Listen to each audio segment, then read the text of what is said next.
and there were a lot of restrictions on women, on things that they could do, things that they could wear, things that they could eat, and things like that, which I found extremely repressive.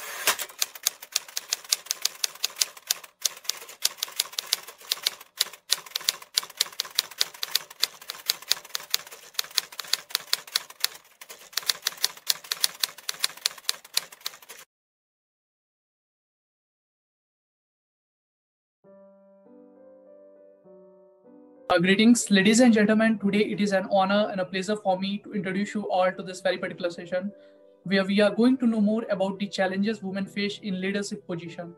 My name is Harsh and I'm going to moderate this session for all of you wherein I'm going to introduce you all about the event and perhaps the person who is going to interact and address all of us. First of all, I request you to kindly acknowledge and welcome the presence of our esteemed guest, and she is very dynamic, very interesting and very bold personality, none other than Madam Sethi, who is here with us.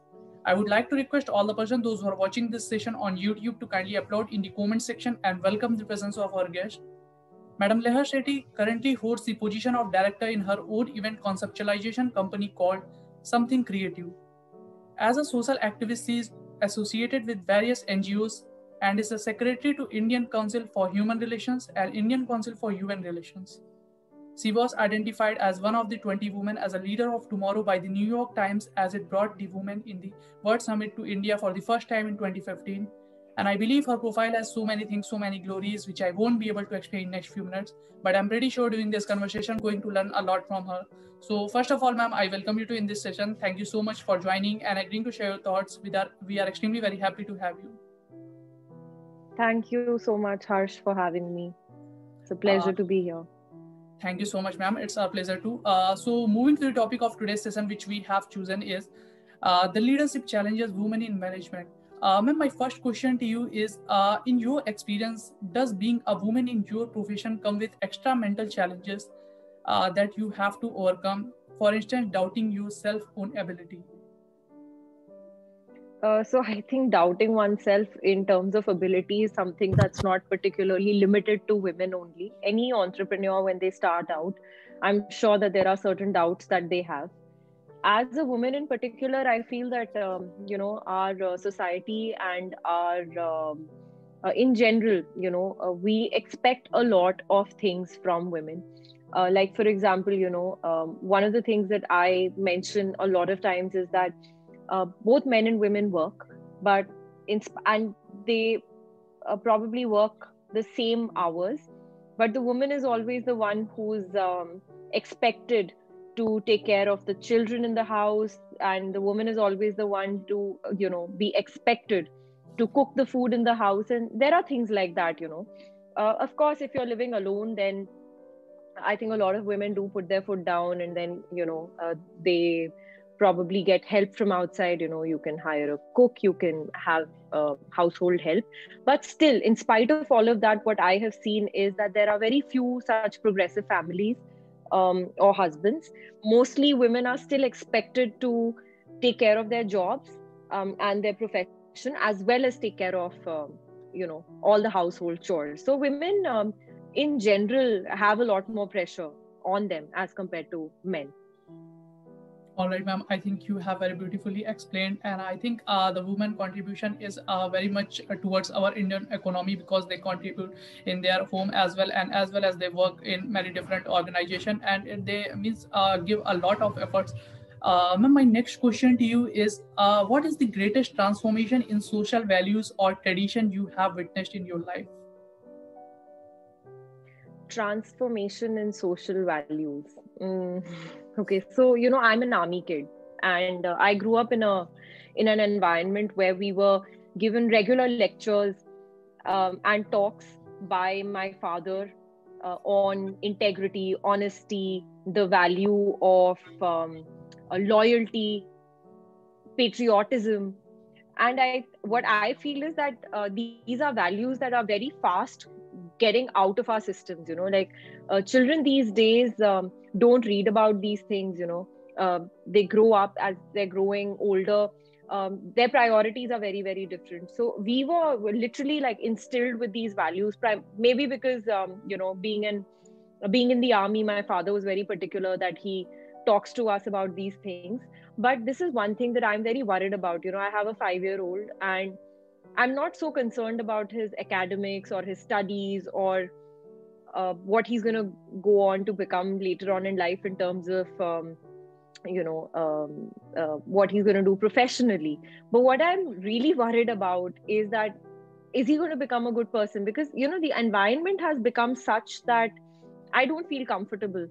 And these values, that you just mentioned, values, for me, values are, the values of integrity, honor, justice. They're very fast going out of our systems, out of our households. How many people talk about these things, and the moment that you bring them up, they'll be like, तुम्हें क्या फर्क पड़ता है, तुम्हें इससे क्या हो रहा है, तुम इसमें क्यों पढ़ रहे हो, क्यों बोल रहे हो? And if that attitude continues, we're going to further degrade as a society. So this is a transformation that I've seen, and it's not a very pleasant transformation. All right, ma'am. Again, I think it was a quite a strong message from your side. And as you had told that you are brought up in army family, army is a job that comes with a discipline. And I'm sure during your grown-up years, that discipline is maintained in your home as well. Yes. So, firstly, being an army man is not really a job. It's a 24-hour thing. So you can change your company if you're not happy in it, right? You can get out of that organization and, look for other opportunities. And if you're not happy with your boss, if you're not getting along with your co-workers, there are so many opportunities and so many ways that you can go around that, right? But once in the army, especially for my father, so my father studied in a Sainik school. And then he lost his own father at a very young age. So his elder brother was like a father to him, who was also in the army. And there's a huge age gap between the two of them. So he was like a father figure, being in the army himself. And then, my father was in a Sainik school. Then he went to NDA, and then he was in the army. So he didn't know any other life. So for us, we were literally like instilled with that, So, and for an army man who's given nearly 40 years of his life to the army, even when he's not in the army anymore, the army becomes a part of his life, They're always going to be ex-servicemen. So it's not really a job. And yes, of course, like I said, there are certain things that you learn, certain things that you believe in. So my father was in the 1st Assam Regiment, and it has a lot of people from the Northeast. So I really learned to be, I wouldn't say tolerant, because tolerant is a very negative word, but very accepting of people from different cultures. Also, because we were posted around so much, I traveled with my father through the length and breadth of India, because he was posted across many states, many districts. So I'm really lucky that way. So I got to see so many different cultures, eat so many different cuisines, experience so much, and make friends from all over the country. So yeah, you do learn these things, and you learn to adjust. You learn to sort of blend in wherever you go and wherever you are, because you're not in a place for just a week or 10 days and then you're leaving and coming back. It's not for a vacation that you're traveling to these places. You're actually going there, you're studying there, you're interacting, you're making friends with the locals. They're your classmates, they're your friends, they're your peers. So you experience is the best teacher. So you learn that people are inherently the same. I always have thought that people are inherently good. It's just their circumstances and the situations that make them react in a good or a bad manner. So yeah. Indeed, ma'am. Ma'am, my next question to you is, what advice would you give to yourself just starting out? when I was starting out, advice. Well, so I'm somebody who is quite reactive. I used to be. I'm not so much anymore. I wish that when I had started out, I was a little less reactive and I took more time to think over things and to make decisions. All right, ma'am. Ma'am, my next question to you is, what first sparked your interest working in event management industry? It just happened to me by accident. It wasn't really planned. I uh, i realized early on that a 9 to 5 job sitting at a desk all day was just not my cup of tea. That's not what I wanted to do, and I wanted to do so much more. So I got involved in a couple of events, literary events. I got involved with this book club in Delhi because I was looking for like minded people and I wanted to have meaningful conversations, talk about books and things like that. So I started organizing events there because I wanted to meet those people and have those discussions on books and literature. And from there, opportunities just kept coming, and it got to a point wherein I realized that I had to start a proper company for the funds to be coming in, for the sponsorships or um, for the clients to be able to make payments. And from there, business just grew. So I have worked with quite a few brands since then. So yeah, that's how it happened. All right, ma'am. It was really a great journey of yours, and I think the viewers, those who are watching this session, they must learn something from you. And not only I think, but I do strongly believe this. Ma'am, my next question to you is, what advice would you give to a woman considering a career in the corporate world? What do you wish you had known? So I also started out with a corporate job, and now it's very different. When you're an entrepreneur and you're dealing with corporates, is very, very different as compared to when you're working in a corporate under a certain hierarchy and structure. So well, to each his or her own. I don't like to tell people that this is what you should do, this is how things work, because especially like I said, for women, a lot depends on how she's been brought up, what kind of a culture she comes from, what kind of um, an upbringing have her parents given her, how independent is she, how independent does she want aspire to become, and how ambitious is she. So I know a lot of women who are very happy not in mid management, in middle management, not wanting to go into higher management because they are not ready to take on that responsibility. And then there are women who are go getters and who really, really want to, you know, um, achieve more. And then there are women who are very happy at home with their children, mending their house and tending to the kids. So, whatever makes you happy, I think you should do that. But do not compromise on your ideals and your values. A lot of times there are cases that come forward wherein women have done that. So, the only advice I would like to give is that please hold your fort, do not give in, try and be strong. When I was working in the corporate sector, a lot of things were not accessible. Uh, Now I think that things are a lot better. You have a proper structure. In case there is a problem, you have the right people that you can approach. So please make sure that you use those avenues and do whatever makes you happy. So if you're happy at home, it's okay. I mean, I would hate to say that no, every woman should work. I think every woman should do what she wants to do. So if she wants to work, then it's wrong for the family or the husband or the parents to stop her from doing that, because that's her right. If she wants to, she should be able to. And she should also be willing to take that stand for herself.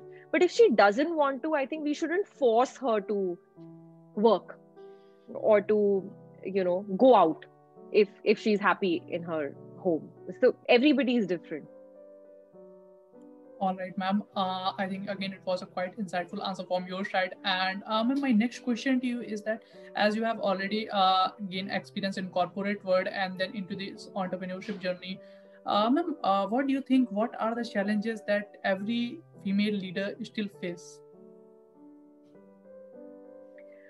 Every female leader faces a different challenge. There are I'm sure that if you talk to me and you ask me about my experience, my challenges would be very different as compared to the set of challenges faced by another person in, let's say, the corporate sector or somebody in the fashion industry. With your industry or with the kind of people that you've met with or interacted with, your challenges also change. In my personal case, would like to say that I've been very lucky. There haven't been those many challenges as such. The few that were there, of course, I somehow overcame. But generally, people have been kind and things have moved smoothly. But like I said, it depends a lot on how you handle it. So maybe had I handled things differently, they wouldn't have sorted themselves out. But every challenge needs to be taken as a problem, and every problem has a solution. So it's just about how you figure out a solution to the challenge. And don't shy away from challenges, don't run away from challenges, face a challenge head on. And I'm sure that you will be able to figure out a way to get out of it. All right, ma'am. Ma'am, as you have told that you have covered means all of the India, you have covered all India. Ma'am, my next question to you is, in which state do you think that the people are educated and still consider the women as equally important as men, and which are the states where they still have the conservative thinking and not treat women equal to men? So earlier on, before I answer this, I would like to apologize in case somebody doesn't like what I say, because that has happened in the past. I hate to generalize and to stereotype. However, speaking from personal experience, I think that people from the northeast of India are the most progressive. And they treat women as equal or maybe even higher than men in certain areas, because a lot of the households are run by women in terms of working, going out and working, as well as running the house, So, and plus they have a very different way of, their society and their culture is quite different. So I think women are safer. It shouldn't be a general statement, but in general, I think women are respected more out there. There's the equality between men and women is definitely much higher. Now, in the North, it's a completely different picture. Even though we like to call ourselves very modern and sophisticated and progressive, in our thinking, and I have seen this up close and personal, we are still quite regressive, So it's probably conditioned into us, and it's very difficult to take out those conditional values or the conditional beliefs from a person's system.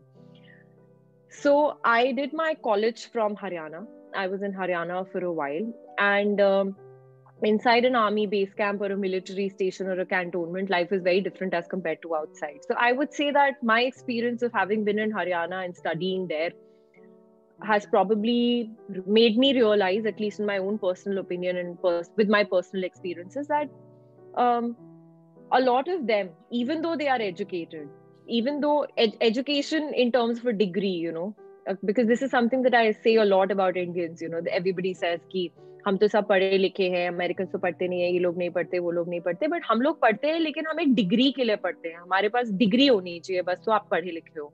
But that is not real education. That is just that you have a paper in your hand, that says that your education is when you genuinely want to know about certain things. You want to know, you want to learn. So in those terms, I realized that those people, even though they have the degrees, they have the money, they have those things, but they do not respect, at least in a lot of experiences that I've had, I felt extremely disrespected. Only because I was a woman.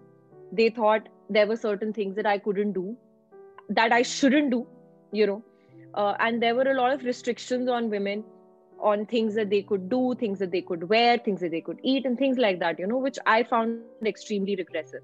Another thing that I've seen up close is the fact that they prefer men over women in terms of children, They will say things like, एक ही बच्चा पैदा कर रहे हो तो लड़का होना चाहिए. And they say these things. They actually say these things. And I have heard people say these things and moved away from those people and not wanted to continue having any sort of relationship with them or acquaintance, with them. So that's my personal opinion.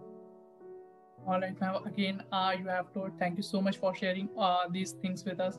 And I think the people who are watching this session, they must realize that we are living in the generation of women like the Kiran Majumdar Shah and the Sudha Murthy. We need to understand this, and there's if the God has created both the gender, then we must have to respect and give them equal opportunities. Moving to my last question of this session, actually the question is, ma'am, do you think enough has been done to help the movement support in leadership position? If not, what would you recommend? I think at least in the corporate sector, there is a lot being done.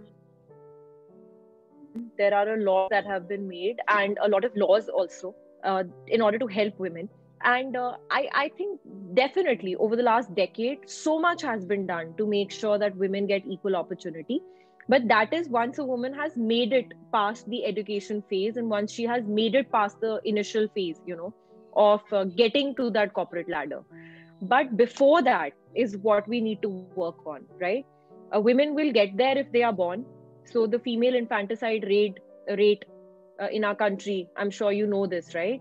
So that needs to be tackled. We need to look at that. The fact that so many women still, in spite of wanting to work, are not allowed to work or not given the opportunity to work, that also needs to change. Gender-based violence is one thing that we really deal with. And another thing that I would like to say here is that since we're talking about this, women empowerment or giving women equal opportunity or talking about these things is not just for women, it is also for men. What we do not know and realize is that, did you know that 75% of the world's suicides are not committed by women but by men? If you go through the statistics, you will find that, and that's all across the world, not just in India. So what we are doing is, by putting all the pressure of running the household on the man, by pushing the man to be admi ban, mard ban, don't be weak and all of that, what we're doing is we're making the man somebody who can't talk about his emotions or his feelings, who can't take help from others. So, gender equality and parity is not just for women, it is also for men. Both the genders will benefit from it. There is only benefit in it. There's absolutely no harm in it. So this is something that I feel that people really need to think about. All right, now again, it was a quite insightful message from your side, and I must say the kind of energy you brought into this session was very inspiring, and there I could say that there's a lot to learn from you. Ma'am, thank you so much for joining and giving your important time. We look forward to conduct more such sessions with you in future. Thank you so much, ma'am, for giving your important time. Thanks a lot. Thank you, Harsh. It was a pleasure. You take care. Sure, ma'am. Thank you, ma'am. Take care. On the ground is where I stand. Never give up, that was always the plan. It's so cold outside, I'm alone, I'm alright. It's so cold outside, I'm alone.